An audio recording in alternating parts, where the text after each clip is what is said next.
On the evening of April 15th, 1814, the Marchioness of Harcourt's spring ball blazed with the light of 1,000 candles, their flames dancing in crystal chandeliers and casting golden warmth across the silk-papered walls of the grand ballroom.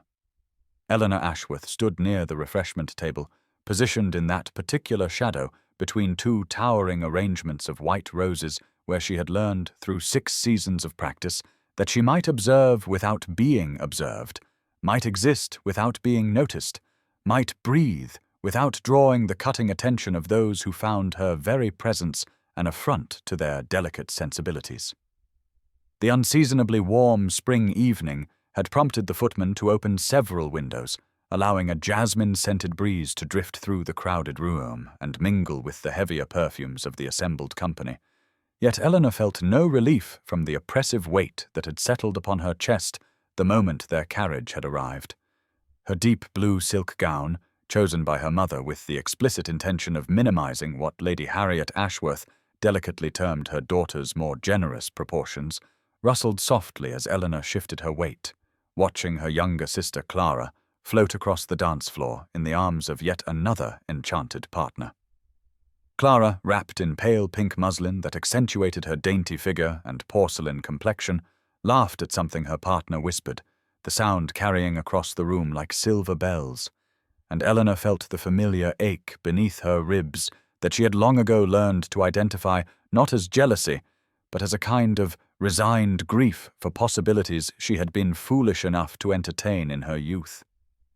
At 27, Eleanor had accepted her position in the world with the quiet dignity of a woman who had spent too many seasons pressed against ballroom walls, too many afternoons watching callers arrive for her sister while she sat with her needlework, too many nights lying awake in her chamber wondering what flaw in her character had led Providence to house her spirit in a form that society found so thoroughly unacceptable. She was too tall, they whispered, standing nearly as high as most gentlemen of her acquaintance. Too wide, they murmured behind their fans, as though her curves were a personal insult to the current fashion for willowy figures.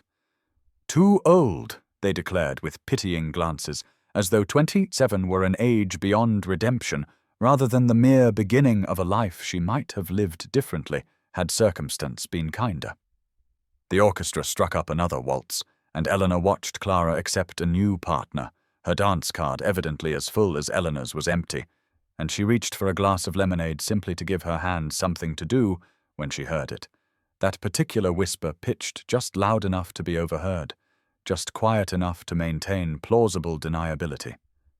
I cannot imagine what Lady Harriet was thinking, bringing the elder daughter again, came the voice, dripping with honeyed malice. One can only wonder if the floors have been reinforced to bear such a burden.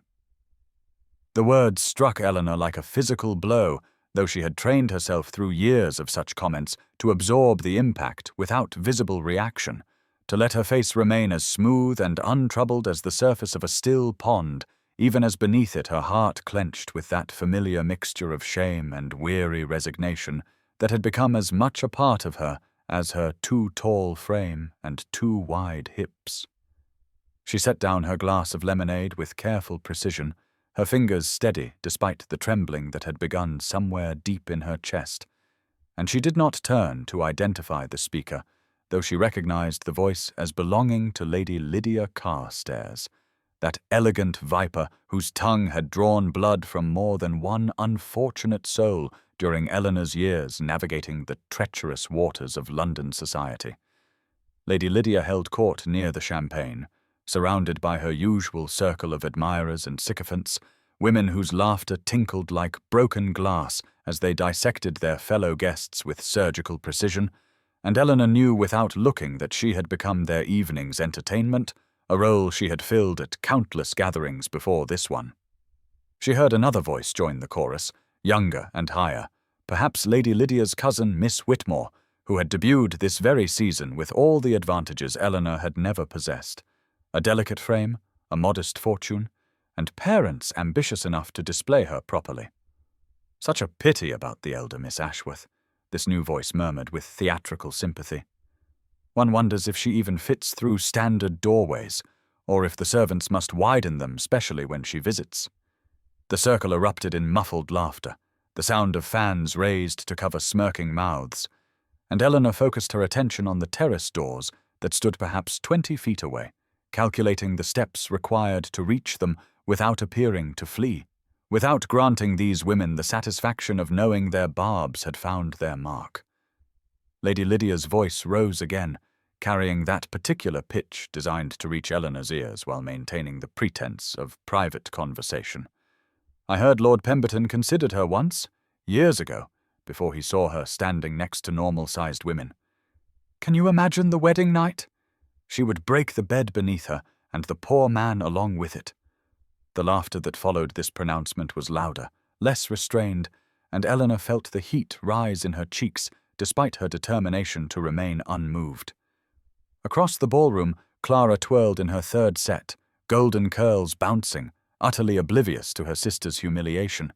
and their mother, Lady Harriet, had found a comfortable seat among her old friends, her attention firmly fixed on the dancers and the promising young men who might yet make Clara a brilliant match. Eleanor was alone, as she had always been alone in these glittering rooms full of people who looked through her as though she were made of glass, and she began to move toward the terrace doors with measured steps, her deep blue silk whispering against the polished floor, her spine straight as a rod of iron, her dignity the only armor she had ever possessed against a world determined to find her wanting. The terrace stretched before Eleanor like a sanctuary, its stone balustrade gleaming silver beneath the waning moon, and she crossed to the far corner where jasmine climbed in fragrant profusion over an ornamental trellis, its white blossoms trembling in the gentle breeze that carried the distant strains of a waltz from the ballroom behind her. Here, finally, she allowed herself to breathe, drawing the cool night air deep into her lungs and releasing it in a shuddering exhale that carried with it the rigid control she had maintained through Lady Lydia's assault, through the muffled laughter that had followed her retreat, through the endless walk across a ballroom that had felt miles wide, though it could not have been more than 20 feet from the refreshment table to these blessed doors. She gripped the stone balustrade with both hands, feeling its cool solidity beneath her palms, anchoring herself to something real while the echo of those words reverberated through her mind. She would break the bed beneath her, and the poor man along with it. The tears came then, as she had known they would, sliding silently down her cheeks in hot tracks that she despised even as she could not prevent them, and she pressed one gloved hand to her mouth to stifle the sob that threatened to escape, that animal sound of grief she would not permit herself to release where anyone might hear. She had believed herself armored against such cruelty after so many years of enduring it, had thought the calluses built upon her heart thick enough to deflect any barb, yet somehow Lady Lydia's words had found the soft tissue beneath, had pierced through to that tender place where a younger Eleanor still harbored foolish dreams of being seen, being wanted, being loved. The moonlight caught the deep blue silk of her gown, transforming it to something almost beautiful, and she stared down at her own substantial shadow cast upon the terrace stones, wondering what cosmic jest had placed her soul in this body that society found so unacceptable, so worthy of ridicule, so utterly beyond the pale of desirability. She did not know that she was being observed, could not sense the presence of the tall figure in formal black who had stepped onto the terrace moments after her arrival, seeking his own escape from the crush of the ballroom he had only just entered after a delayed journey from his country estate. Frederick Ravenscroft, Duke of Somerton, stood in the deeper shadows near the doors, arrested by the sight of a woman in blue silk pressing her hand to her mouth, her shoulders trembling with suppressed emotion, and something in his chest constricted at this raw display of private pain. He watched as she wiped her cheeks with quick, almost angry movements, watched as she drew herself up to her full considerable height, watched as she squared those shoulders and lifted her chin with a dignity that struck him as more genuinely noble than anything he had witnessed in a decade of diplomatic service among the crowned heads of Europe. She turned, and for one breath their eyes might have met across the moonlit terrace, but she was looking past him, through him, seeing only the doors that would return her to the glittering torture of the ballroom, and she walked back inside with her spine straight as a soldier's, leaving Frederick standing alone among the jasmine, thoroughly and unexpectedly intrigued. And now's the time to stop and subscribe to our channel. If you enjoyed this video, don't forget to like it and drop a comment telling us where you're watching from. It's always amazing to see how far these tales travel across the world. Now let's continue. Frederick entered the ballroom precisely 15 minutes after the woman in blue silk had passed him without seeing, and he found himself immediately engulfed by the very social tide he had hoped to avoid by arriving late. A wave of silk-clad matrons and their eager daughters surging toward him with the coordinated precision of a military advance, each face bearing that particular expression of calculating welcome that had driven him to accept diplomatic postings in the most remote courts of Europe rather than endure another London season. "Your Grace, we had quite despaired of your arrival," cooed Lady Montague, her daughter hovering at her elbow like a pastel-coloured shadow, and Frederick murmured something appropriately non-committal while his eyes swept the crowded room in search of a particular shade of deep blue, a particular set of shoulders held with that remarkable dignity he had witnessed on the moonlit terrace. He spotted Lord Thomas Greville near the card-room entrance and extricated himself from the clutches of Lady Montague with a bow that was polite enough to avoid offence, but brief enough to discourage pursuit, weaving through the press of bodies until he reached his oldest friend with a relief he did not bother to disguise. "Thomas," he said, and Lord Thomas raised an eyebrow at his tone, the two men having known each other since their school days at Eton, when Frederick had been merely the spare to a sickly heir, and Thomas had been the impoverished son of a baron with more debts than prospects.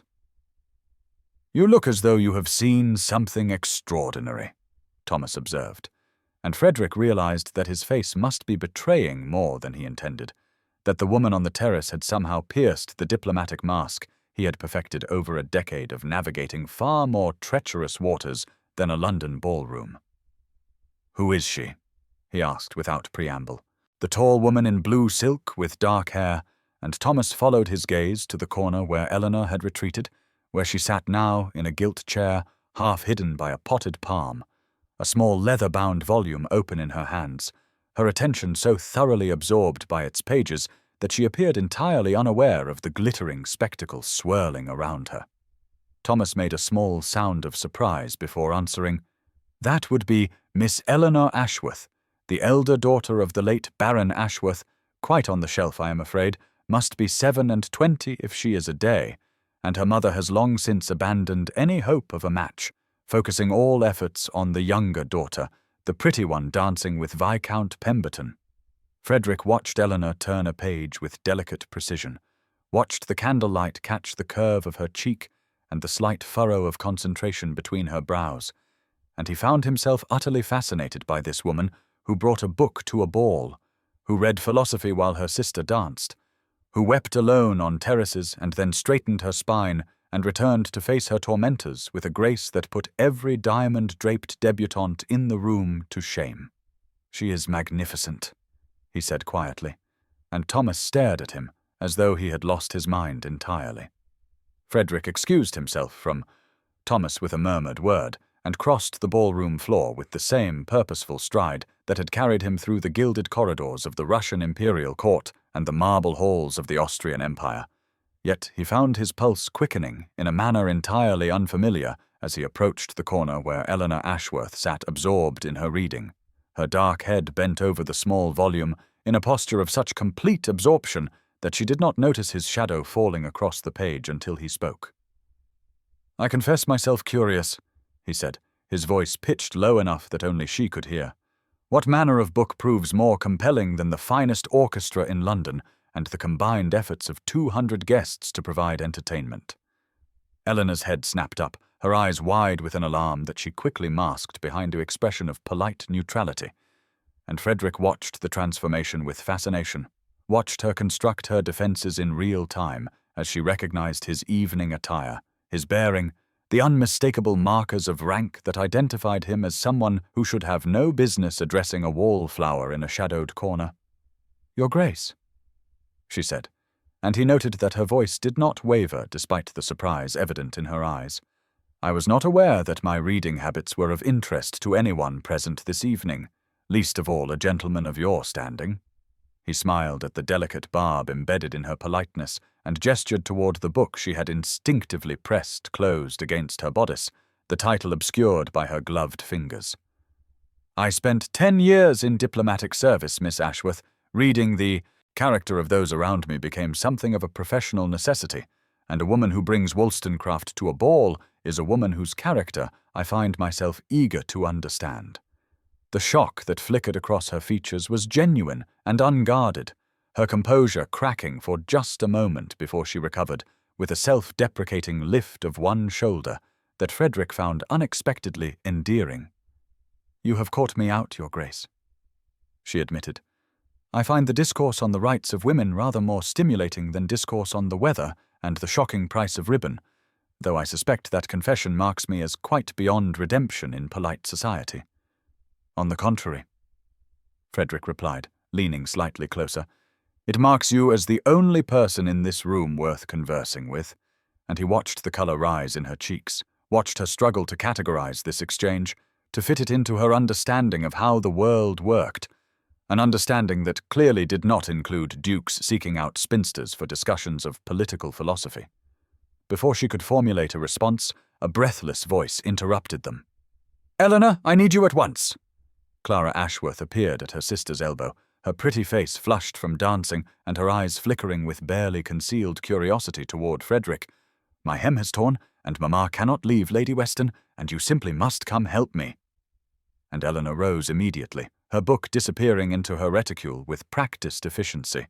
her face once again composed into that mask of patient resignation that Frederick was beginning to recognize as her armor against a world that had given her little reason to expect kindness. She curtsied without meeting his eyes,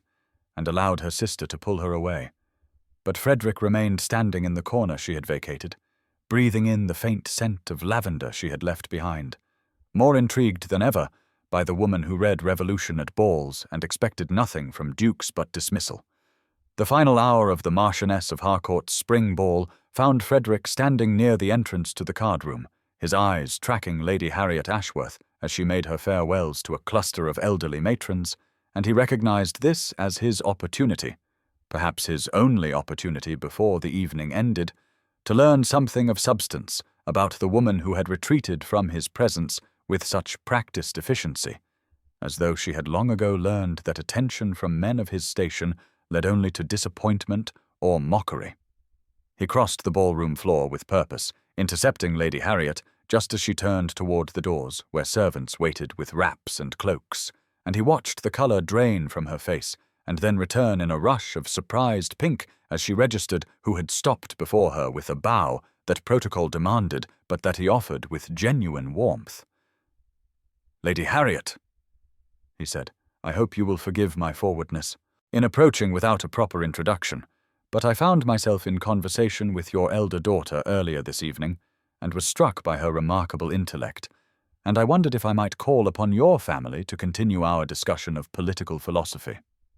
The expression that crossed Lady Harriet's face was one Frederick had seen before in diplomatic negotiations, that particular look of a person rapidly recalculating every assumption they had carried into a conversation, and he waited patiently while she struggled to reconcile his words with whatever understanding she had held of her elder daughter's place in the world. "Your Grace is too kind,"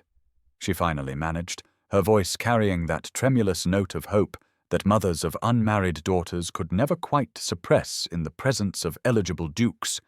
"We would be most honored by your visit. We attend services at St. George's in Hanover Square and are generally at home on Tuesday and Thursday afternoons." Frederick filed this information away with the same precision he had once applied to memorizing the political allegiances of foreign courts, already planning how he might arrange to encounter Eleanor Ashworth in the more intimate setting of a Sunday service. From across the ballroom, he was aware of Eleanor watching this exchange, her face carefully blank in that way he was beginning to recognize as her shield against hope,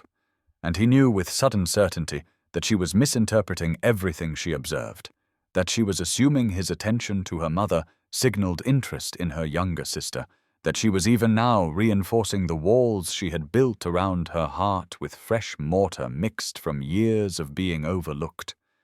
Lady Lydia Carstairs stood near the refreshment table, with her fan raised to hide her lips, her sharp eyes darting between Frederick and the Ashworth family, and he could see the calculations happening behind her gaze, the jealousy kindling at the sight of him paying attention to anyone connected to the woman she had mocked so cruelly. The Ashworth carriage was called, and Frederick watched Eleanor wrap herself in a worn shawl against the night air that had cooled considerably since the unseasonably warm early evening, watched her follow her mother and sister toward the doors without once looking back, her spine straight and her head held high, utterly certain that nothing had changed and nothing ever would. The bells of St. George's Church in Hanover Square rang out across the Sunday morning air on April 19th, 1814, their pealing tones calling the faithful to worship as Eleanor Ashworth ascended the stone steps between her mother and sister, her modest grey dress a deliberate choice of invisibility against the more vibrant plumage of the society women who gathered on the church steps to see and be seen before entering the sacred space within. 4 days had passed since the Marchioness of Harcourt's spring ball, 4 days during which Eleanor had systematically dismantled every moment of her brief conversation with the Duke of Somerton, and rebuilt it as meaningless coincidence, as the idle curiosity of a bored nobleman who had stumbled upon an oddity and would never spare her another thought. She had performed this mental exercise with the thoroughness of long practice, stripping away any lingering warmth the memory might have held until it sat cold and harmless in her mind. Just another evening of being overlooked, just another reminder that hope was a luxury she could not afford. The interior of the church glowed with coloured light streaming through the stained glass windows, casting patterns of ruby and sapphire and gold across the polished pews, and Eleanor followed her mother toward their customary seats near the middle of the nave, her eyes downcast in appropriate Sunday contemplation until some instinct made her raise them. And there, seated in the pew directly across the aisle, in a position that would have required either remarkable coincidence or deliberate strategy, sat Frederick Ravenscroft, Duke of Somerton, his dark eyes meeting hers with an intensity that made her breath catch and her step falter. She looked away immediately, heat rising to her cheeks as she chastised herself for the foolish flutter of her pulse, for the way her heart insisted on leaping, despite all her careful work to keep it still. And she spent the entire service acutely aware of his presence across the aisle, of every moment when she might have turned her head and found him watching her, though she kept her gaze fixed firmly on her prayer book. When the service concluded and the congregation began to file out into the spring sunshine, Eleanor attempted to lose herself in the crowd, but Mrs. Agnes Pembroke, their kindly neighbour, whose round face always seemed to hold a genuine smile for Eleanor when others looked through her, appeared at Lady Harriet's elbow with an invitation to tea that very afternoon, and before Eleanor could formulate an excuse, the Duke himself had approached their small group with a bow and a greeting that somehow included her mother's name, her sister's name, and her own name with equal weight, and when Mrs. Pembroke extended her invitation to include him, citing his diplomatic service with her late husband's cousin, he accepted with a warmth that left Clara visibly disappointed and Lady Harriet bewildered but pleased, and Eleanor standing in a shaft of coloured sunlight, wondering if the world had somehow shifted beneath her feet without anyone else noticing. Mrs. Pembroke's drawing-room smelled of roses and lemon tea, the delicate rose-patterned china catching the grey afternoon light that filtered through windows streaked with the first drops of rain, and Eleanor sat in a chair near the window where she could observe the gathering, while maintaining the careful distance she had perfected over years of existing at the edges of social occasions, watching as Clara arranged herself prettily on the settee closest to where the Duke of Somerton would surely choose to sit, her younger sister's golden curls catching what little light remained as the clouds thickened outside and the rain began in earnest, drumming against the glass in a rhythm that seemed to match the anxious beating of Eleanor's heart. Frederick accepted the cup Mrs. Pembroke offered him, and then, to the visible confusion of every woman in the room, he crossed to the chair nearest Eleanor's window seat rather than taking his place beside the beautiful younger Ashworth daughter, and when he settled into the worn velvet cushion, his knee was close enough to Eleanor's skirts that she could feel the warmth of his presence even through the layers of fabric that separated them. "I understand from Lord Castlereagh that the Congress will convene in Vienna before the year is out,"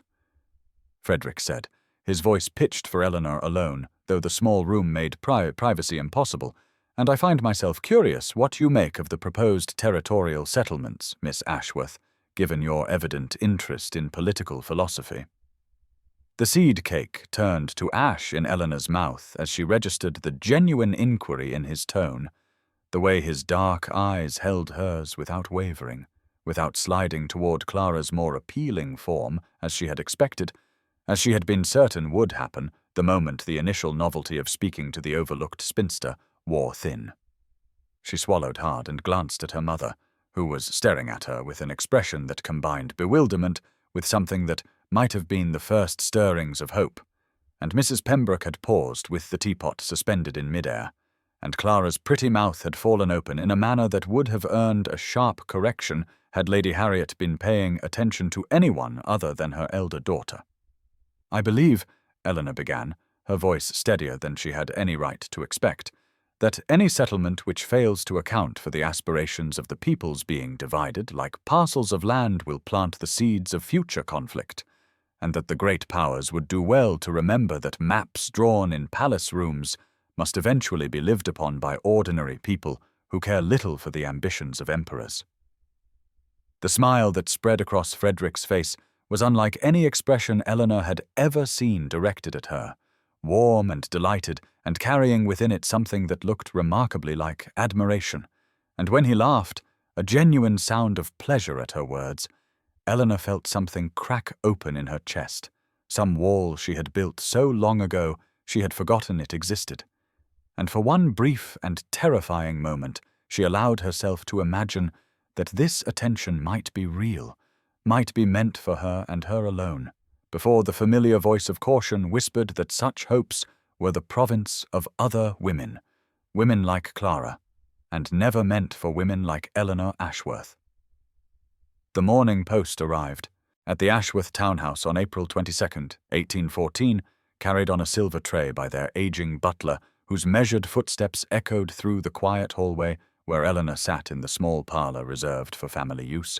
her needle moving steadily through a stocking that had worn thin at the heel, the grey morning light filtering through rain-streaked windows, as it had done for 3 days now, as though the heavens themselves had decided to match the uncertain weather of her heart with an endless drizzle that kept sensible people indoors, and left Eleanor with nothing to do but mend and think and remember the way Frederick Ravenscroft had laughed at her words about territorial settlements, the way his eyes had held hers across Mrs. Pembroke's rose-patterned china as though she were saying something worth hearing, as though she were someone worth seeing. She had spent 3 days dismantling that afternoon, as she had dismantled the ball, pulling apart each moment and examining it for the flaw that would reveal the whole encounter as meaningless. But somehow the seams would not come undone. Somehow the memory kept reassembling itself into something that looked terrifyingly like genuine interest, and she stabbed her needle through the worn wool with rather more force than necessary, as punishment for her own foolish hope. Clara swept into the parlor in a cloud of pink muslin and perfume just as the butler entered with the post, her golden curls arranged artfully despite having no plans to leave the house, her blue eyes brightening at the sight of the cream-colored envelope, bearing a seal that even from across the room Eleanor recognized as belonging to no ordinary correspondent. "That will be for me?"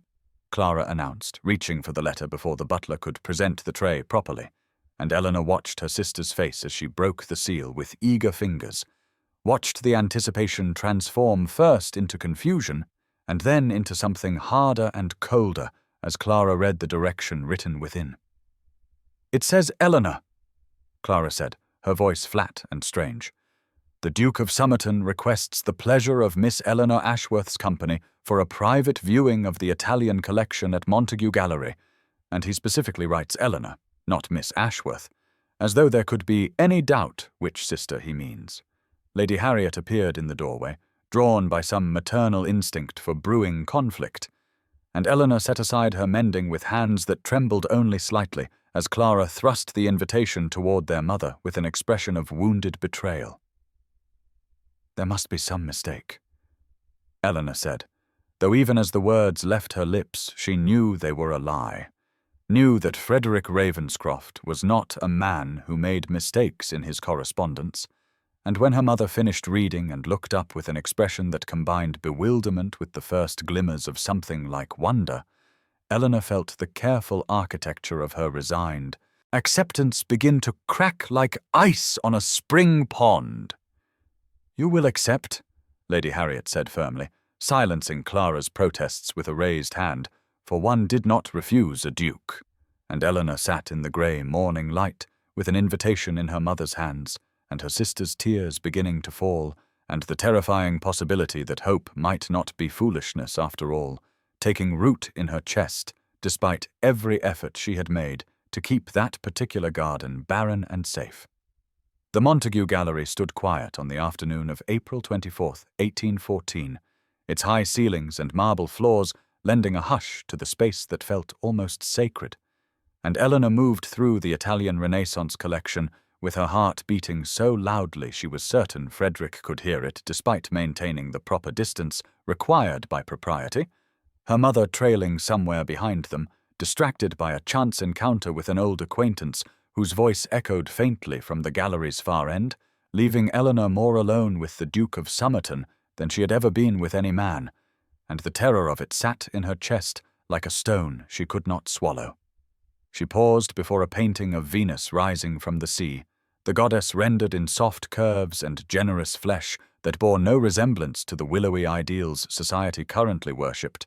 and she felt Frederick stop beside her, close enough that she could smell the clean scent of his soap, and something else, something warm and particular to him that she had begun to recognize in her dreams. "The artist understood," Frederick said quietly, his voice pitched low enough that it felt like a secret shared between them. "That beauty wears many forms, and that the most enduring kind has nothing to do with conforming to fashionable standards that change with each passing decade." Eleanor kept her eyes fixed on the painting, because looking at him would undo her entirely, and she heard herself say with the dry humor that had become her armor, "I suspect Venus had fewer freckles and rather better prospects than the average English spinster, Your Grace." Frederick did not laugh, and when she finally risked a glance at his face, she found him studying her with an intensity that made her breath catch, his dark eyes holding questions she was not certain she could bear to answer. "Why do you do that?" he asked, and there was no accusation in his tone, only genuine curiosity and something that might have been pain on her behalf. "Why do you hide behind wit and self-deprecation, as though diminishing yourself might make you safer from the world's cruelty?" Eleanor's hand trembled as she removed her glove to touch the cool marble base of a nearby sculpture, needing something solid beneath her fingers, while the foundation of her carefully constructed resignation cracked beneath his gentle persistence. "Because it does," she whispered, and the truth of it burned her throat like unshed tears. "Because if I name my flaws before others can use them as weapons, they lose some of their power to wound me, and I have been wounded enough, Your Grace, to know that hope is the cruelest cut of all." The silence stretched between them, filled with dust motes dancing in the pale light filtering through high windows, and when Frederick spoke again, his voice carried a roughness she had not heard before, a rawness that matched her own unexpected vulnerability. "Then I shall have to prove to you, Miss Ashworth, that hope need not be cruel, and that the world's judgment of your worth bears no resemblance to my own, however long such proof requires." And Eleanor stood in the gallery, surrounded by Renaissance beauty, with her ungloved hand pressed against cold marble, and her carefully guarded heart beginning to believe the impossible. The music-hall at Lady Spencer's townhouse on the evening of April 28th, 1814, glittered with candlelight and the rustle of silk as Eleanor took her seat in the second row of gilded chairs arranged before the pianoforte, her new forest green gown feeling like armor and vulnerability all at once, the fabric cut more daringly than anything she had worn in years because her mother had insisted, and because some small rebellious part of Eleanor had wanted Frederick to see her in something other than the muted colours she usually chose to fade into wallpaper, and when he entered the drawing-room with Lord Thomas at his side, his dark eyes found hers across the crowded space with an immediacy that made her breath catch and her fingers tighten in her lap. 4 days since the gallery. 4 days of reliving every word he had spoken about hope and worth and patience. 4 days of fighting the treacherous warmth that bloomed in her chest each time she remembered the roughness in his voice when he had made his promise. Frederick claimed the empty chair beside her with a murmured greeting to Lady Harriet that was perfectly proper, and yet somehow felt like a declaration. And Eleanor was acutely aware of the whispers that rippled through the room like stones cast into still water, aware of Lady Lydia Carstairs watching from 3 rows back with eyes sharp as broken glass,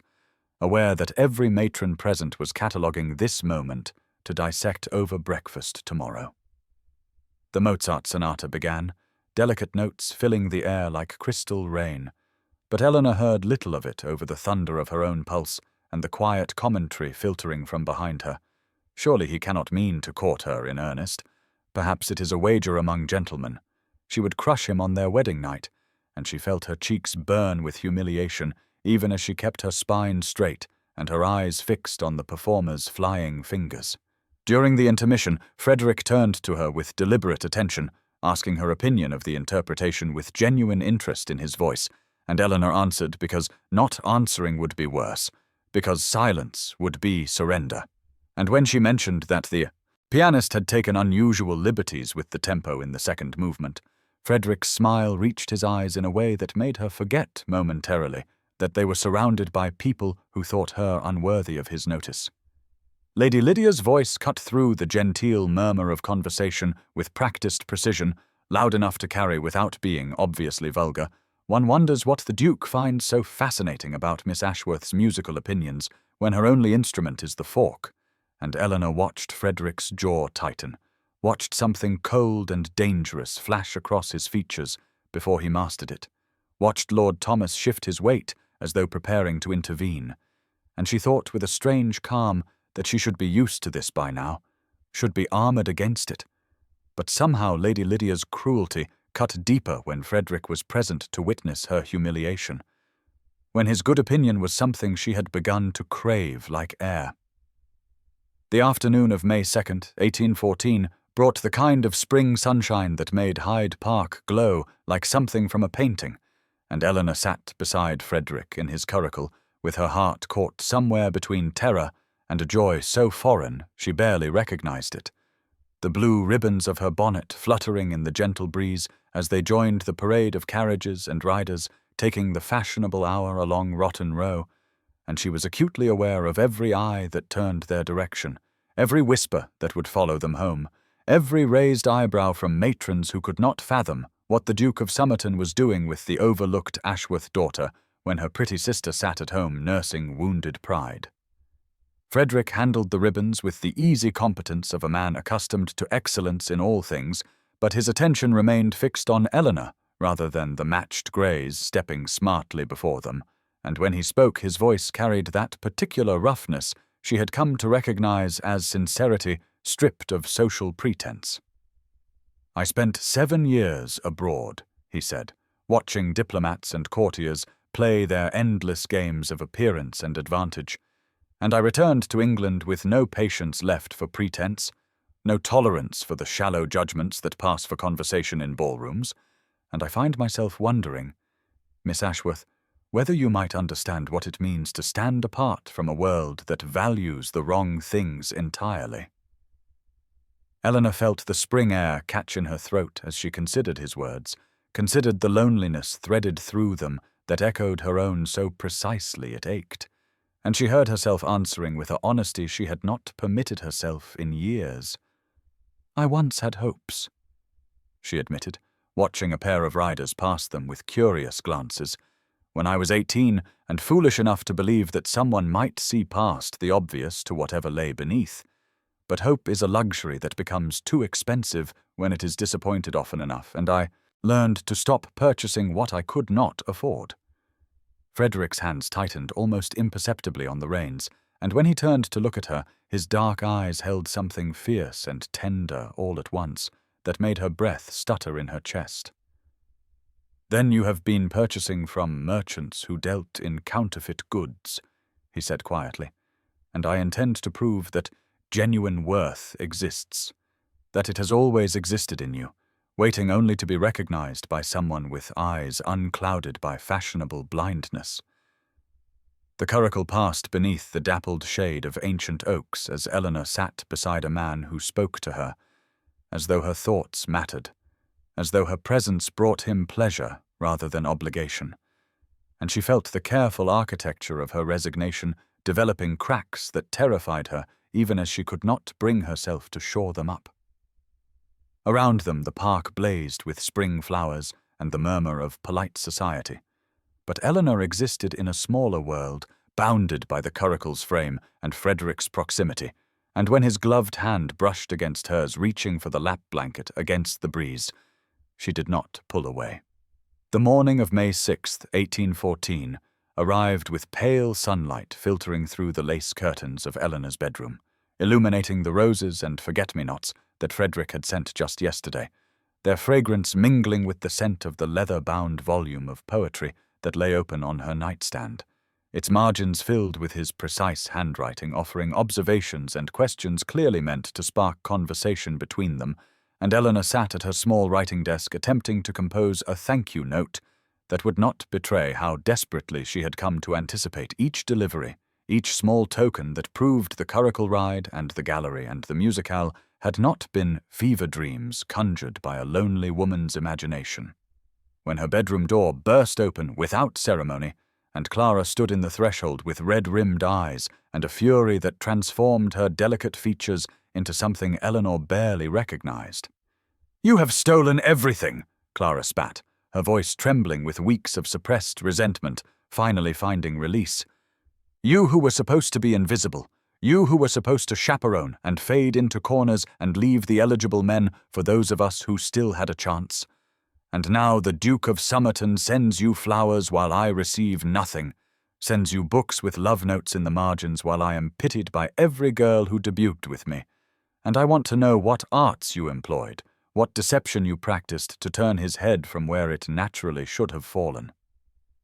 Eleanor rose from her desk with a heaviness in her chest that had nothing to do with her sister's accusations and everything to do with the guilt she had been carrying since the first moment she allowed herself to hope.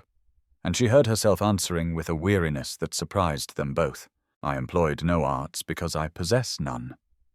she said quietly. "I understand his interest no better than you do. I wake each morning expecting to learn it was a mistake, or a wager, or a temporary madness, and if you believe I wished to cause you pain, then you know nothing of the years I spent making myself small so that you might shine." Lady Harriet appeared in the doorway then, drawn by raised voices, and Eleanor braced herself for the familiar weight of her mother's disappointment, for the gentle suggestion that perhaps Eleanor should discourage the Duke's attentions for the sake of family harmony.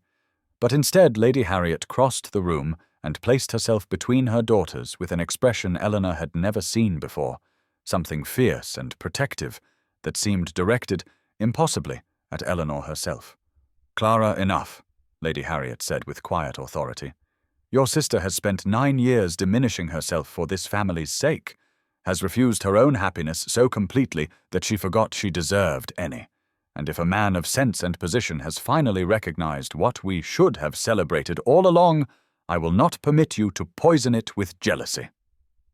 After Clara fled, weeping, and Lady Harriet followed to comfort her, Eleanor stood alone among Frederick's gifts, touching the soft petals of roses that someone had chosen specifically for her, reading again the words he had written in margins meant only for her eyes, and she felt something cracking open in her chest that might have been terror or might have been the first genuine hope she had permitted herself in nearly a decade. The evening of May 10th, 1814, blazed with the light of 1,000 candles in the Countess of Montague's ballroom, their flames reflected in gilt mirrors and crystal chandeliers until the entire space seemed to shimmer with golden fire. And Eleanor stood at the edge of this magnificence in her midnight blue gown, feeling simultaneously more hopeful and more terrified than she had felt in all her 27 years, because she had resolved during the 4 days since her mother's unexpected defense to stop bracing for disappointment and simply allow herself to experience whatever joy remained before Frederick inevitably came to his senses and redirected his attention toward someone society would not mock him for choosing. She had taken unusual care with her appearance tonight, permitted the maid to dress her hair with pearl pins that had belonged to her grandmother, and when she caught sight of herself in the entrance hall mirror, she had thought, just for a moment, that she looked almost handsome, in a substantial, unconventional way that might appeal to a man who had spent 7 years learning to see past surfaces. Frederick found her within moments of her arrival, crossing the crowded ballroom with a purposefulness that drew every eye and set tongues wagging before he even reached her side. And when he bowed over her hand, his dark gaze held that particular intensity she had come to recognize as genuine pleasure rather than polite obligation. He claimed her for the first dance before she could protest, and then, scandalously, for the second as well. And Eleanor felt the weight of society's attention pressing against her skin as they took their positions for the waltz, his hand warm and steady at her waist, her heart hammering so loudly she was certain he must hear it over the orchestra's opening notes. They moved together with a grace that surprised her, his lead confident and sure, her body responding to his guidance as though they had danced together 100 times before, and for a few precious moments Eleanor forgot the watching eyes and wagging tongues, and existed only in the circle of Frederick's arms, in the warmth of his gaze fixed upon her face as though she were the only woman in the room. It was during the second dance that Lady Lydia's voice cut through Eleanor's happiness like a blade through silk, pitched just loud enough to carry over the music, wondering aloud to her companion how the floorboards were bearing up under such unprecedented strain, and whether the Duke had taken leave of his senses or merely his eyesight. Eleanor felt the words strike her like physical blows, felt her steps falter and her cheeks flame with the familiar burn of public humiliation, and she would have pulled away, would have fled toward the shadows where she belonged, but Frederick's hand tightened at her waist and his fingers interlaced with hers, holding her in place with gentle implacability, and when she dared to meet his eyes, she saw not embarrassment or regret, but a cold fury that transformed his handsome features into something almost frightening. He did not release her when the music ended, did not allow her to retreat as every instinct screamed she must, and Eleanor understood with dawning wonder that this man intended to fight for her in a ballroom full of people who had spent years teaching her she was not worth fighting for. The music swelled into its opening notes, but Eleanor heard nothing beyond the rushing of blood in her ears, felt nothing beyond the firm pressure of Frederick's fingers interlaced with her own as he guided her away from the dance floor, with a deliberateness that drew every eye in the glittering ballroom, and she wanted desperately to pull free, to disappear into the shadows where she belonged, where Lady Lydia's words could not find her, and where she would not have to witness the moment when Frederick finally recognized the mistake he had made in singling her out before all of London society. But he did not release her, did not allow her even a single step toward retreat, and instead he led her toward the refreshment table, with his head held high and his voice carrying clearly across the suddenly hushed room as he said, "Miss Ashworth, I find myself parched after such an exhilarating dance with the most captivating woman in attendance, and would you do me the honor of taking refreshment with me, while I tell you how thoroughly I have enjoyed every moment of this evening?" Eleanor felt the words wash over her like warm water, felt the weight of hundreds of stares pressing against her flushed skin, and she understood, with dawning amazement, that Frederick was not merely escorting her to safety, but making a declaration that every gossip and social climber in the room would remember and repeat for weeks to come. He handed her a glass of champagne with a tenderness that made her throat ache, and then he turned to face the watching crowd with an expression of such cold authority that even Lady Lydia seemed to shrink back into the gathered assembly, and his voice rang out with the unmistakable command of a man accustomed to addressing foreign courts and parliamentary chambers. "I have travelled extensively these past 7 years," he said, his gaze sweeping the room with deliberate slowness. "And I have learned that true beauty reveals itself not in the cut of a gown or the arrangement of features, but in the quality of mind and steadfastness of character. And I consider myself fortunate beyond measure to have found both in such abundance after so long believing they did not exist among the drawing-rooms of London." Lord Thomas had positioned himself near the terrace doors with an expression of barely concealed delight, and Eleanor saw several society matrons exchange glances of shock and rapid recalculation as they absorbed the implications of the Duke of Somerton declaring his preference so publicly and so unmistakably. Lady Lydia's face had transformed from smug satisfaction to something approaching horror as she recognized that her cruel comment had not achieved its intended effect of driving Frederick away from Eleanor, but had instead prompted him to defend her before the entire assembled company with a passion that left no doubt about his intentions. Eleanor's hand trembled in Frederick's grasp as he turned back to her with eyes that held no trace of embarrassment or regret, only a fierce tenderness that made her believe, for the first time in nearly a decade, that perhaps she had been wrong about what she deserved, and perhaps this extraordinary man truly saw something in her worth fighting for. The terrace air wrapped around Eleanor like a cool embrace as she slipped through the same doors she had fled through nearly a month ago, and the jasmine bloomed even more heavily now, its sweetness almost overwhelming in the warm May evening,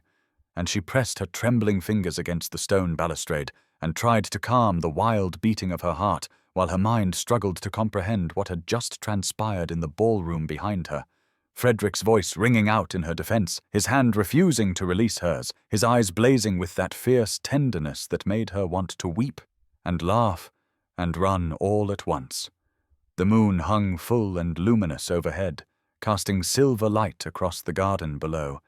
and Eleanor remembered how it had been, waning that first night when she had stood in this exact spot and allowed herself to cry where no one could witness her shame. And now here she was again, with tears threatening but for entirely different reasons, and she heard his footsteps before she saw him, measured and deliberate, and she knew without turning that Frederick had followed her into the darkness. He stopped beside her at the balustrade, close enough that she could feel the warmth radiating from his body, and for a long moment neither of them spoke, the distant strains of the orchestra and the chirping of night insects filling the silence between them. "I stood in the shadows that night," Frederick said softly, his voice low and intimate in a way that made Eleanor's breath catch. "And I watched you weep, and then I watched you dry your tears and straighten your spine, and walk back into that ballroom with more dignity than anyone inside it deserved. And I knew in that moment that I had found something I had spent 7 years believing did not exist." Eleanor turned to face him then, her eyes bright with unshed tears, and she whispered, "I am afraid, Frederick. I am so terribly afraid that I will wake tomorrow and discover this was all a dream or a mistake or some elaborate jest at my expense, because I have spent 10 years learning that women like me do not receive the attentions of men like you, and I do not know how to unlearn that lesson in the space of a single evening." Frederick reached for her hand, and this time he drew off his own glove first before taking hers, and the warmth of his bare fingers intertwining with her own sent a shock through Eleanor's entire body as he said, "Then I will spend however long it takes teaching you a different lesson, one that speaks of worth beyond the measurement society uses to diminish remarkable women, one that recognizes the extraordinary mind and generous heart I have had the privilege of discovering these past weeks." And he raised her hand to his lips and pressed a kiss to her knuckles that burned through her skin like a brand. "May I court you properly, Eleanor Ashworth?" he asked, his dark eyes holding hers with an intensity that left no room for doubt or dismissal. "May I call upon your mother tomorrow and make my intentions known? May I prove to you day by day that what I feel is neither jest nor passing fancy, but the truest recognition of my life?" And Eleanor heard herself whisper yes before her cautious mind could form a single objection. They returned to the ballroom together, Eleanor's hand still resting in the crook of Frederick's arm, and she felt the weight of every gaze that turned toward them as they crossed the threshold from moonlit terrace to candlelit splendor, felt the whispers rising like a tide around them. And yet for the first time in her memory she did not shrink from the attention or wish herself invisible, because Frederick's steady presence beside her seemed to create a shield against the cruelty she had endured for so long, and when he guided her toward the corner where Lord Thomas stood with an expression of knowing amusement, Eleanor understood that something fundamental had shifted in the universe she inhabited, that the rules she had learned through years of painful experience no longer applied in quite the same way. Lord Thomas bowed to Eleanor with genuine warmth in his eyes and said, "Miss Ashworth, I do hope you will forgive my friend his rather dramatic tendencies. He has always had a flair for making declarations at the most unexpected moments," and Frederick responded with a quiet laugh that rumbled through his chest as he replied, "Thomas, I intend to call upon Lady Harriet Ashworth tomorrow morning to formally request permission to court her daughter, and I wanted you to hear it from me before the gossips twist the tale beyond recognition." Eleanor felt her breath catch at the casual certainty in Frederick's voice, at the way he spoke of tomorrow as though it were already assured, as though the dawn would not bring regret or reconsideration, and Lord Thomas's smile broadened as he said, "I have known you for 15 years, Frederick, and I have never once seen you dance twice with the same woman at any ball, so I rather suspected something momentous was afoot when you claimed Miss Ashworth for both the cotillion and the waltz." The orchestra struck up another set, and the dancers began to assemble, and Eleanor watched as Lady Lydia Carstairs attempted to catch Frederick's eye from across the room, only to be met with a gaze so cold and dismissive that even from this distance Eleanor could see the woman flinch, and she felt a strange mixture of satisfaction and discomfort at witnessing the reversal of fortune that had placed her tormentor in the position of being publicly snubbed by the most eligible man in the room. Frederick turned to Eleanor with an expression of such tender concern that her heart ached, and he said softly, "I know you are tired and overwhelmed, and I know that tomorrow morning you will wake and wonder if tonight was real, so I want you to carry this knowledge with you into sleep. I have spent 7 years in foreign courts, searching for something I could not name, and I found it on a moonlit terrace, watching a woman refuse to let cruelty break her spirit, and nothing that happens between now and tomorrow will change my intentions." Eleanor felt tears threatening again, but this time they were tears of something she barely recognized after so many years of resignation, something that felt dangerously like joy, and she whispered, "I will try to believe you," and Frederick smiled and said, "That is all I ask for now." The carriage ride home felt like a dream from which Eleanor feared waking, her mother's voice a distant murmur of questions and exclamations while Clara sat rigid and silent in the corner, her pretty face turned toward the window where gaslight flickered past like dying stars, and Eleanor pressed her fingers against the spot on her hand, where Frederick's lips had touched her bare skin, and tried to memorize the sensation before morning stole it away, along with all the other impossible things that had happened in the space of a single evening. Lady Harriet's astonishment had given way to a kind of breathless excitement that Eleanor had not seen in her mother since before her father's death, and she kept repeating phrases like "quite extraordinary" and "never would have imagined." And what will Lady Pembroke say? While Eleanor sat wrapped in silence and wonder, and the lingering scent of jasmine that clung to her midnight blue gown like a promise she was afraid to believe. When they arrived at the townhouse, Clara swept inside without a word and disappeared up the stairs, and Eleanor heard the distant slam of her bedroom door and felt the familiar weight of guilt settle in her chest, even as another part of her, a part she had thought long dead, whispered that she deserved this happiness, that 27 years of invisibility had earned her this single moment of being seen. Lady Harriet took Eleanor's hands in her own and looked at her with an expression that held something Eleanor had never expected to find there, something that looked remarkably like respect, and she said softly, "I confess I did not understand what the Duke saw in you at first. I thought perhaps he was being kind or curious or simply unconventional, but tonight I watched a man defend my daughter before all of society, and I saw in his eyes what I once saw in your father's eyes when he looked at me. And I am sorry, Eleanor, that I did not see your worth more clearly before a duke had to show it to me." Eleanor felt tears slip down her cheeks as she embraced her mother, felt the fragile bridge being built between them after years of distance and disappointment, and she whispered, "I am afraid, Mamma. I am so afraid that tomorrow he will change his mind." And Lady Harriet pulled back and cupped Eleanor's face in her weathered hands and said,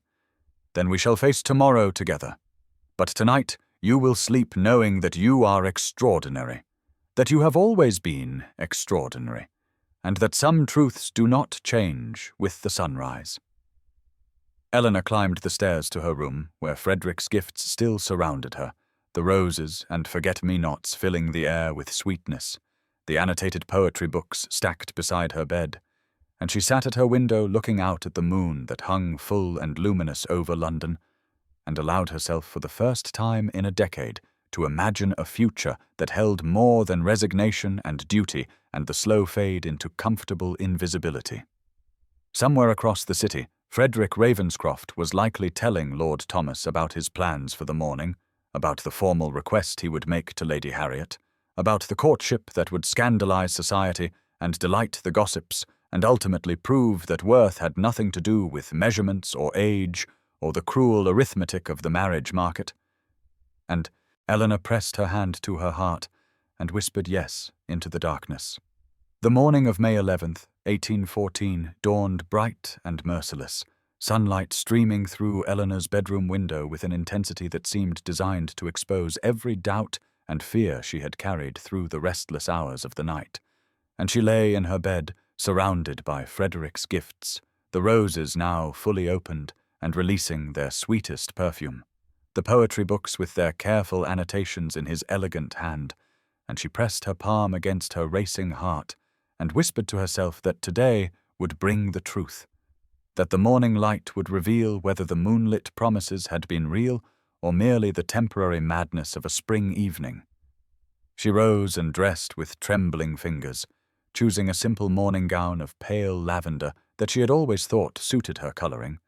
and she studied herself in the mirror with the same critical eye that society had trained upon her for 27 years, seeing the height that made her tower over most men, the generous curves that refused to conform to fashionable slenderness,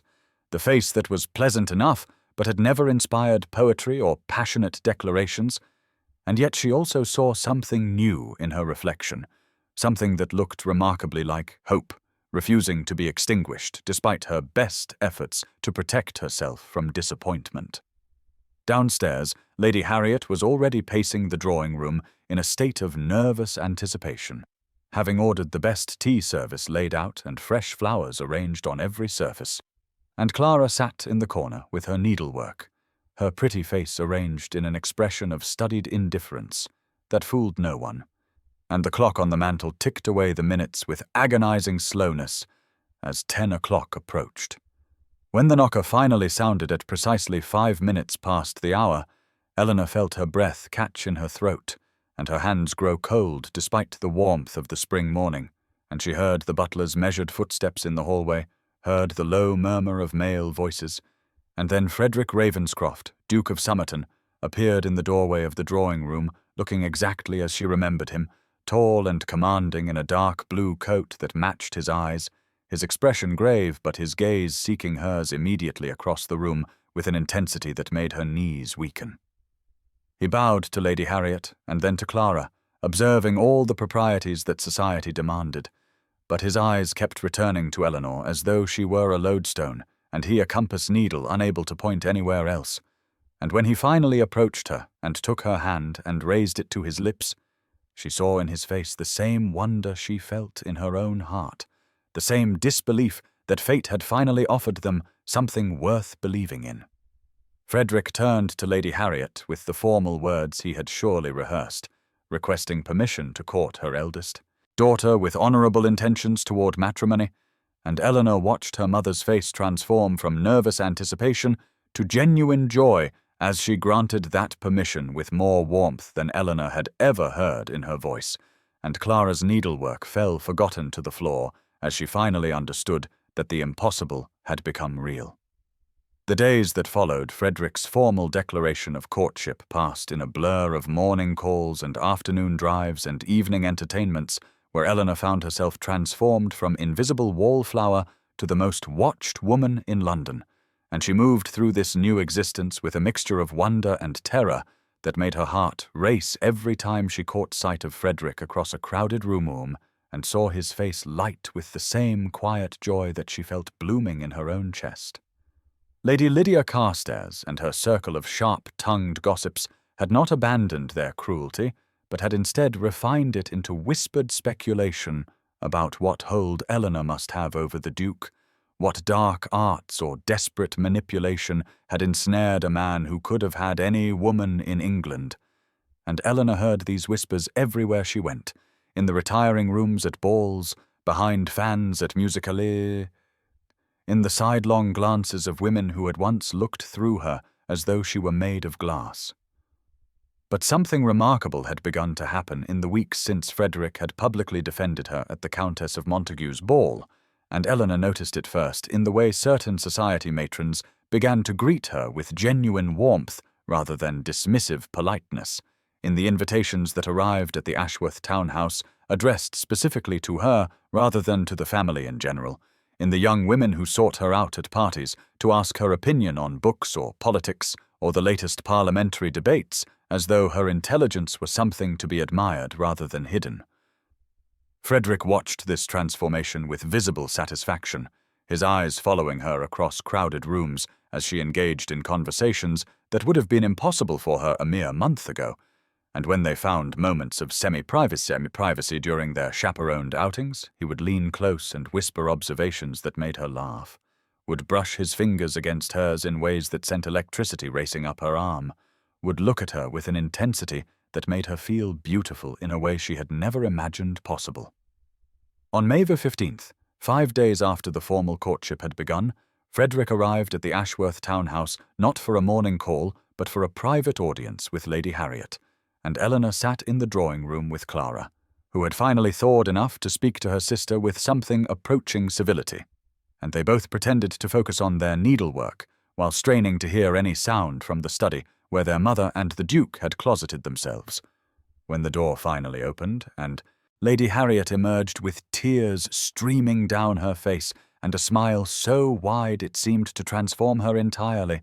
Eleanor knew before Frederick even crossed the room to take her hands in his, knew before he spoke the words that would change her life forever, knew that the impossible had become real, and that the woman who had spent 27 years believing herself unworthy of love was about to become a duchess. Frederick knelt before her there in the drawing-room with Clara and Lady Harriet as witnesses, and he said,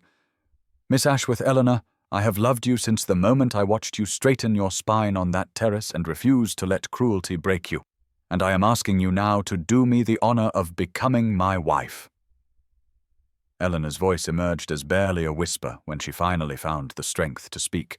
her eyes locked on Frederick's face as he knelt before her on the worn carpet of the Ashworth drawing-room, and the word that escaped her lips was simply, "Yes, yes, 1,000 times yes," and she watched his expression transform from hopeful anticipation to radiant joy as he rose and gathered her hands more firmly in his own, pressing them against his chest where she could feel the rapid beating of his heart that matched the thundering rhythm of her own.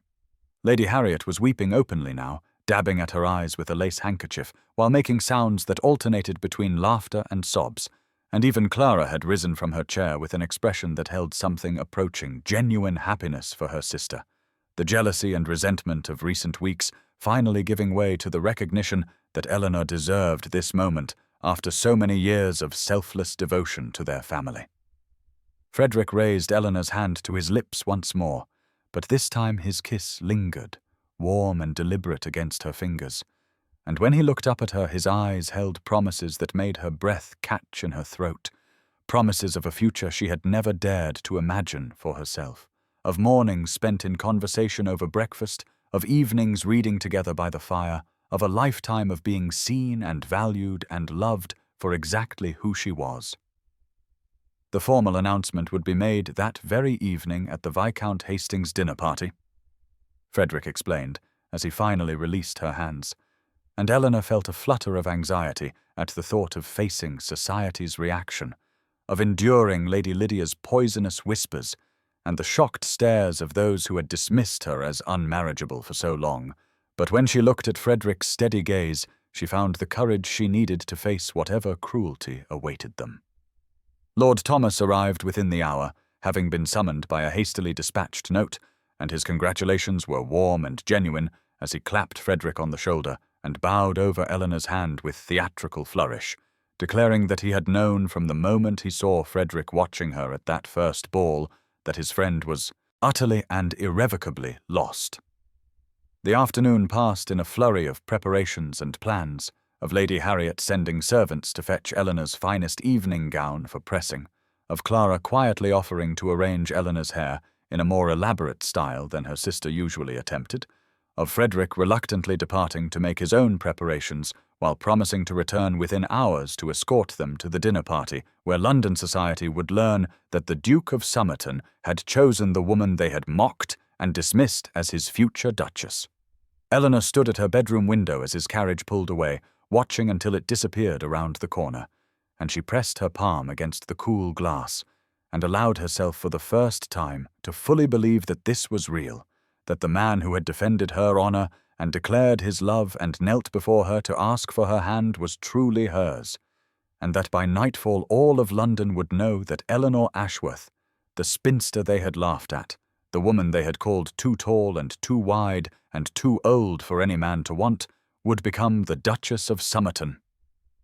The Viscount Hastings' dinner party that evening would live in London memory for decades to come, whispered about in drawing rooms and recorded in the journals of society, matrons who witnessed the moment when the Duke of Somerton stood before the assembled guests and announced his engagement to Eleanor Ashworth, the woman they had dismissed and mocked and pitied for so many seasons, and Eleanor stood beside him in her midnight blue gown, with her hand resting on his arm and her heart beating so fiercely she was certain everyone in the room could hear it, as Frederick's voice rang out clear and strong across the suddenly silent dining room. Lady Lydia Carstairs had positioned herself near the head of the table, her smile sharp with anticipation of whatever humiliation she believed the evening would bring, and Eleanor watched that smile freeze and then shatter as Frederick spoke of his admiration for Miss Ashworth's intelligence and character, his gratitude that she had consented to become his wife, his certainty that he was the most fortunate man in England to have won the regard of such a remarkable woman, and the gasps that rippled through the assembled guests were like music to Eleanor's ears after so many years of enduring their whispered cruelties. The dinner that followed was a blur of congratulations and stunned stares and questions that Eleanor answered, with a composure she had not known she possessed, and she felt Frederick's hand find hers beneath the table more than once, his fingers intertwining with hers in silent reassurance whenever she faltered, his steady presence anchoring her through the overwhelming tide of attention from people who had never before considered her worthy of notice. Lord Thomas raised his glass in a toast that made Eleanor laugh, and Frederick rolled his eyes with fond exasperation, declaring that he had never seen his friend so thoroughly and happily conquered, and that Miss Ashworth must possess some extraordinary power to have tamed the most elusive bachelor in England, and the warmth in his voice told Eleanor that she had gained not only a husband, but a true friend in Frederick's inner circle. Lady Harriet sat across the table glowing with a pride that Eleanor had never seen directed at herself before, and even Clara managed a genuine smile when their eyes met, the resentment of recent weeks finally giving way to acceptance that perhaps her sister's happiness did not diminish her own chances, but rather opened new possibilities for the entire Ashworth family. As the evening drew to a close and the carriages were called to convey the guests home through the lamplit streets of London, Frederick drew Eleanor aside to a quiet corner of the entrance hall and took both her hands in his, and when he looked down at her, his eyes held such tenderness that she felt tears prick at her own, and he said simply, "Thank you for trusting me, for believing that my love is real, and I promise you, Eleanor, that I will spend every day of our lives together proving that you made the right choice."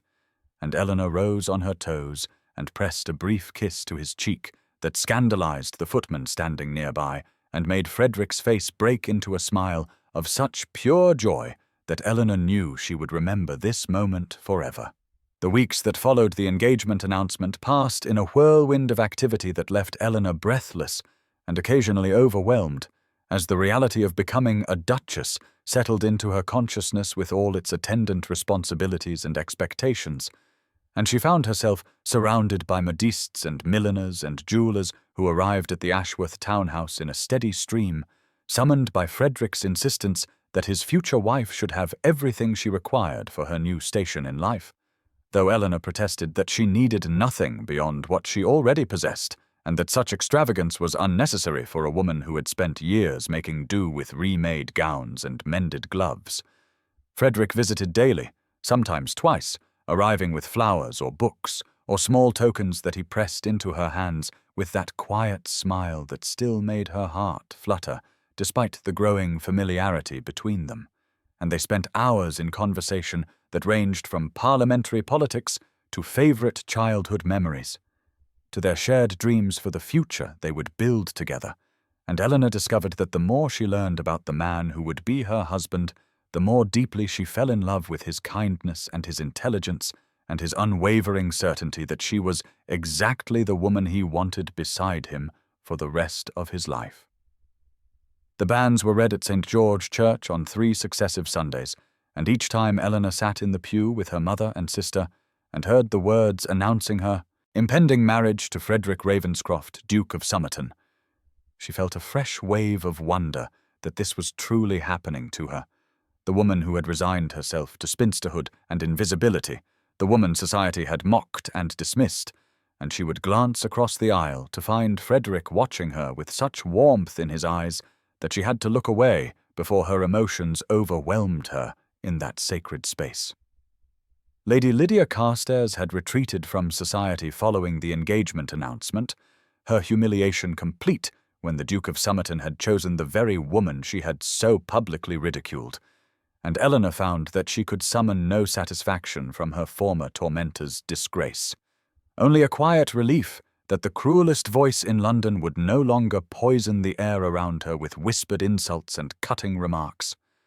Clara had undergone a transformation of her own in the weeks since the engagement, her initial jealousy gradually giving way to genuine sisterly affection as she witnessed Eleanor's happiness and recognized that Frederick's devotion to her sister was real and deep and unwavering,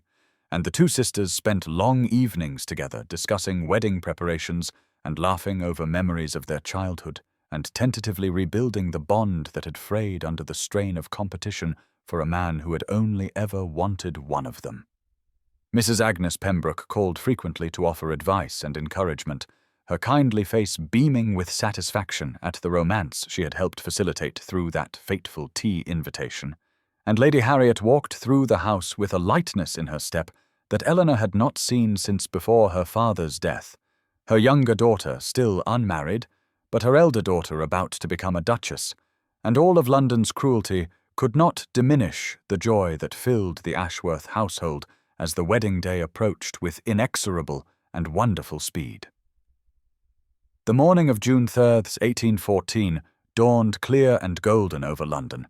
and Eleanor stood before the mirror in her childhood bedroom for the last time, as Miss Ashworth, studying her reflection with eyes that still struggled to believe what they saw, for the woman gazing back at her wore a wedding gown of ivory silk that flowed over her curves like cream poured from a pitcher, and the pearls at her throat had belonged to Frederick's mother and his grandmother before her, and the orange blossoms woven through her dark hair filled the room with a fragrance that she knew she would associate with this day for the rest of her life. Lady Harriet wept openly as she helped Eleanor with her veil, her tears a mixture of joy and perhaps some lingering amazement that her elder daughter, the one she had quietly despaired of settling, would today become the Duchess of Somerton and mistress of one of the finest estates in England, and Clara stood beside them, holding Eleanor's bouquet of white roses and forget-me-nots, her earlier jealousy, transformed into genuine happiness, as she declared that Eleanor had never looked more beautiful, and that the Duke was the most fortunate man in all of England to be gaining such a bride. The carriage ride to St. George Church passed in a blur of nerves and anticipation,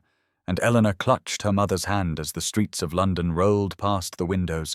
the same streets she had travelled so many times feeling invisible and overlooked,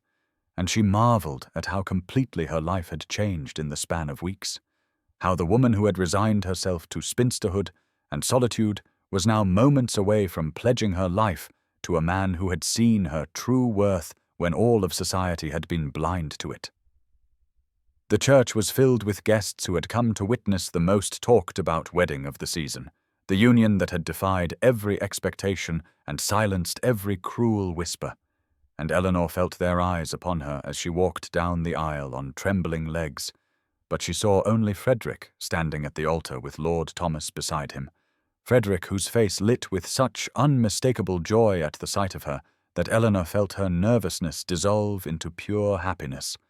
Frederick who watched her approach with eyes that held no doubt and no reservation, only love and certainty and the promise of a future she had never dared to imagine.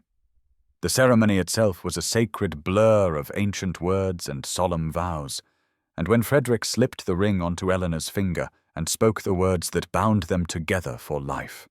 his voice was steady, but his hands trembled slightly with emotion, and Eleanor felt tears streaming down her cheeks as she repeated her own vows and meant every syllable with her whole heart. And when the minister pronounced them husband and wife, and Frederick lifted her veil to kiss her for the first time as her husband, the congregation erupted in applause that echoed off the vaulted ceiling, and Eleanor knew that she had found not only love, but home in the arms of the man who had chosen her when no one else would. The wedding breakfast at Somerton House was a grand affair that brought together the finest families of London society, all gathered to celebrate the union that had set tongues wagging for weeks, and Eleanor moved through the glittering rooms on Frederick's arm with a sense of wonder that she suspected would never fully fade, for every smile directed her way and every toast raised in her honour felt like a dream from which she might at any moment wake to find herself once again invisible and overlooked in the shadows of a ballroom. Frederick never left her side throughout the long hours of celebration, his hand finding hers beneath the table during the endless speeches, his eyes seeking hers across the room when duty briefly separated them. And Eleanor felt herself expanding into this new life like a flower opening to unexpected sunshine, her confidence growing with each passing hour as she realized that she belonged here not because of the ring on her finger or the title she now bore, but because the man she loved wanted her beside him and saw her as his equal in all things that mattered. Lord Thomas delivered a toast that made the assembled guests laugh, and Frederick shake his head with fond exasperation, speaking of his friend's transformation from confirmed bachelor to devoted husband in the span of mere weeks, and Eleanor caught the look that passed between the two men, the wordless communication of deep friendship that assured her Frederick would never be isolated from those who cared for him, even as he built a new life with his bride. Lady Harriet wept through most of the breakfast, her tears now entirely of joy, as she watched her elder daughter preside over a ducal table with grace and warmth that surprised no one who had ever truly known Eleanor's heart, and Clara sat beside her mother with a smile that held genuine happiness for her sister. The jealousy of recent weeks transformed into something approaching pride as she watched Eleanor shine in her rightful place. Mrs. Agnes Pembroke beamed from her seat among the honoured guests, her role in bringing the couple together acknowledged by Frederick in his own speech, and Eleanor made a mental note to ensure that the kindly widow would always have a place of honour in their home and their hearts. As the afternoon light began to soften toward evening, and the guests finally departed with wishes for happiness and health, Eleanor found herself alone with Frederick for the first time since they had spoken their vows, and he drew her into his arms in the quiet of the drawing-room and held her as though she were the most precious thing in all the world, and she rested her head against his chest and listened to the steady beat of his heart, and knew that she had found not just a husband, but a home, not just a title, but a true partnership, not just an escape from loneliness, but a love that would sustain her through whatever challenges lay ahead. And when Frederick tilted her chin up and kissed her with all the tenderness and passion that he had kept carefully contained during their courtship, Eleanor kissed him back with equal fervour, and felt the last lingering shadows of her old life dissolve into the golden light of this new beginning that stretched before them full of promise and possibility and joy. The journey to Ravenscroft Park took 3 days by carriage, and Eleanor spent those days nestled against Frederick's side, watching the countryside transform from the crowded streets of London to rolling green hills dotted with sheep and ancient oak trees that had stood for centuries. And with each mile that passed, she felt the last vestiges of her old life falling away like a cloak she no longer needed, replaced by a growing sense of anticipation for the new chapter that awaited her at the estate that would now be her home. Frederick pointed out landmarks as they travelled, sharing stories of his childhood spent roaming these lands before duty and diplomacy had called him away, and Eleanor listened with rapt attention as he described the lake where he had learned to swim, the hill where he had flown his first kite, the village church where generations of Ravenscrofts had been christened and married and laid to rest, and she felt herself becoming part of a history far larger than her own small story, woven into the fabric of a family, and a place that would now claim her as its own. When the carriage finally crested the last hill and Ravenscroft Park came into view, Eleanor's breath caught in her throat at the sight of the magnificent house rising from manicured gardens, its honey-coloured stone glowing warm in the afternoon sunlight, its countless windows catching and reflecting the sky like diamonds set in an ancient crown. And she understood for the first time the full weight of the life she had entered, and the responsibilities that would now be hers to bear alongside the man she loved. The household staff had assembled to greet their new mistress, a long line of faces both curious and welcoming, and Eleanor moved down the row with Frederick beside her, learning names and positions and committing each person to memory, determined to be worthy of their service and their respect, determined to make this great house feel like a home not just for herself and Frederick, but for everyone who dwelt within its walls. That night, as Eleanor stood at the window of the Duchess's chambers, looking out over moonlit gardens that stretched as far as she could see, Frederick came to stand behind her and wrapped his arms around her waist and rested his chin on her shoulder, and together they gazed at the land that was now theirs to steward and the future that stretched before them full of possibility. And Eleanor thought of the woman she had been just weeks ago, the woman who had hidden in shadows and expected nothing and hoped for even less. And she marvelled at how completely love had transformed not just her circumstances, but her very understanding of herself and what she deserved. And when Frederick turned her in his arms and kissed her with all the passion of a man who had found his heart's true home, Eleanor kissed him back, and knew with absolute certainty that she had been remade by love into someone stronger and braver and more whole than she had ever imagined possible, and that the life awaiting her here in this beautiful place with this extraordinary man would be everything she had never dared to dream, and more. The weeks that followed their arrival at Ravenscroft Park unfolded like pages from a book Eleanor had never dared to read, each day bringing new discoveries about the life she had entered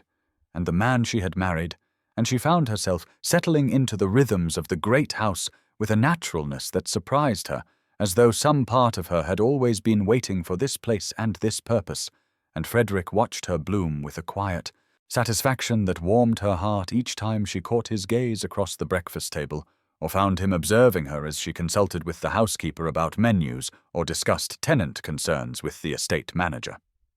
The staff, initially uncertain how to receive a duchess who did not match their expectations of aristocratic hauteur,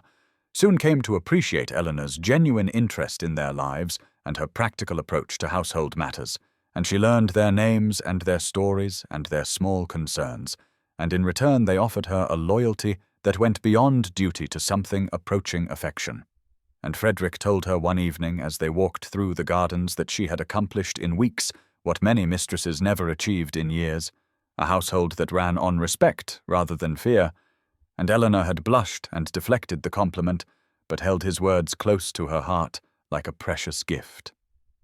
Letters arrived from London bearing news of society's continued astonishment at the match, and Lady Harriet wrote lengthy missives detailing the shifting attitudes of the ton, how those who had mocked Eleanor now claimed to have always seen her potential,